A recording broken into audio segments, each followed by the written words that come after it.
Hello everyone. Hi, I'm Shi Min. I'm the Commander of Emergency, Behavioral and Sciences and Care Unit in the Singapore Civil Defence Force. So I oversee a team of about 13 to 15 psychologists and also uniformed officers who look into the psychological and mental health well-being of all the officers in SCDF.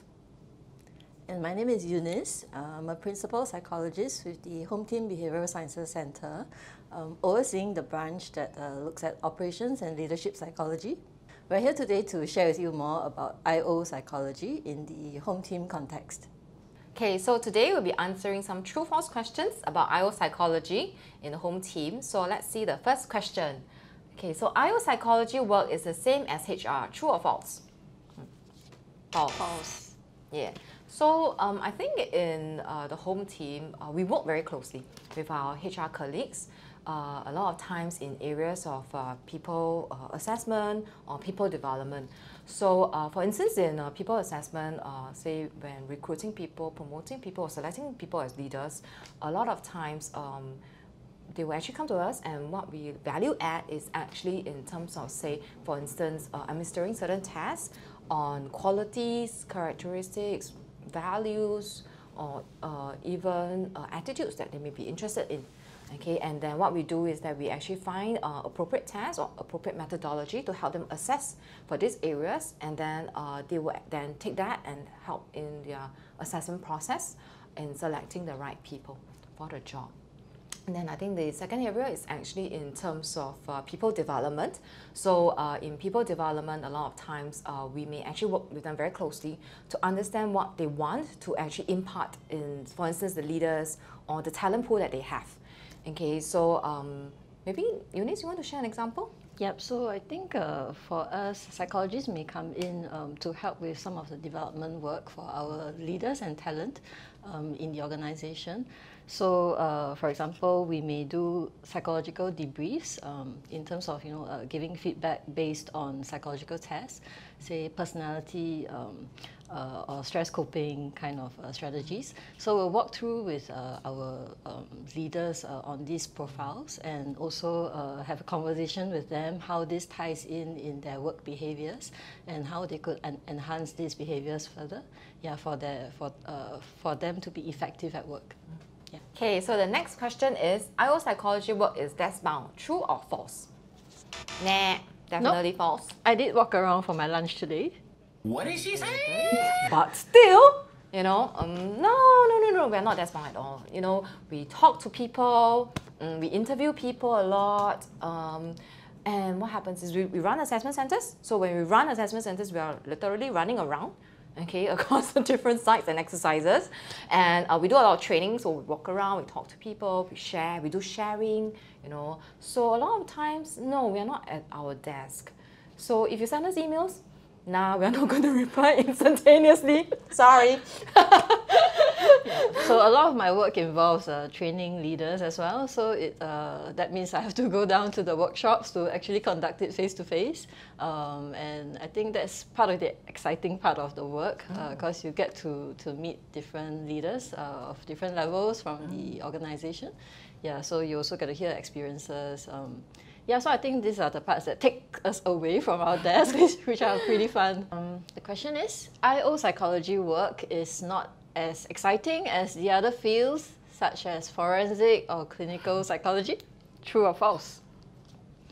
Definitely a false. Well, excitement is in the eyes of the beholder.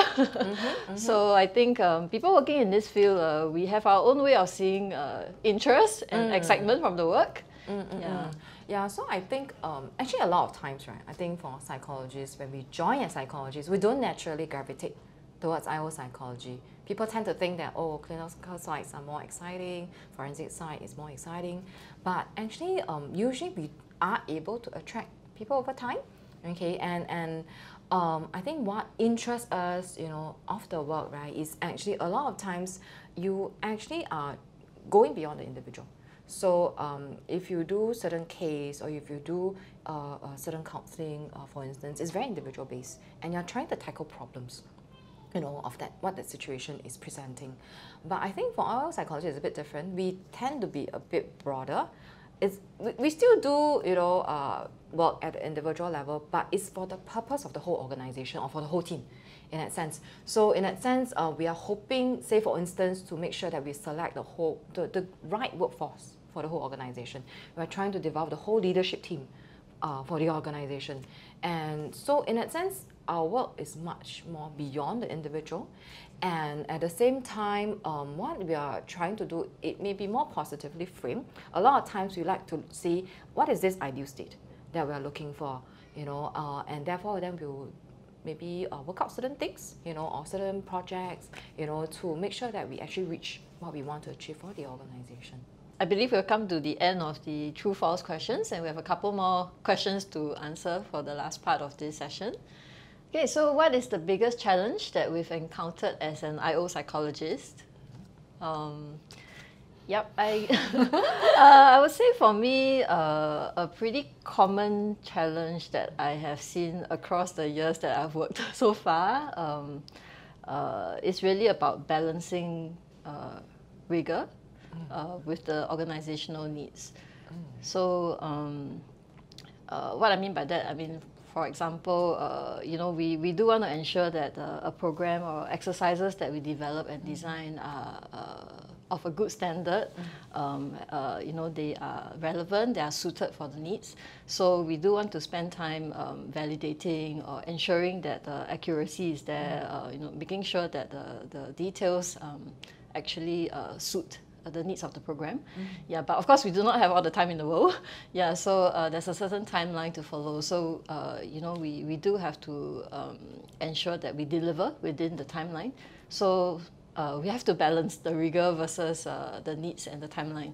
So this is something that oftentimes we come to struggle with, but we also come to get the hang of it over the years. Yeah, you come to see that, these are things that you do have to come to a certain win-win situation to see what is a good enough program and level of quality to deliver. So you still keep a certain level of rigor, but you also deliver the organizational needs. Yeah.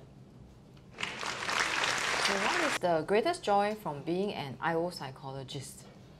A lot of times, because our work is about selecting the right people, developing the people so that they can maximize their potential.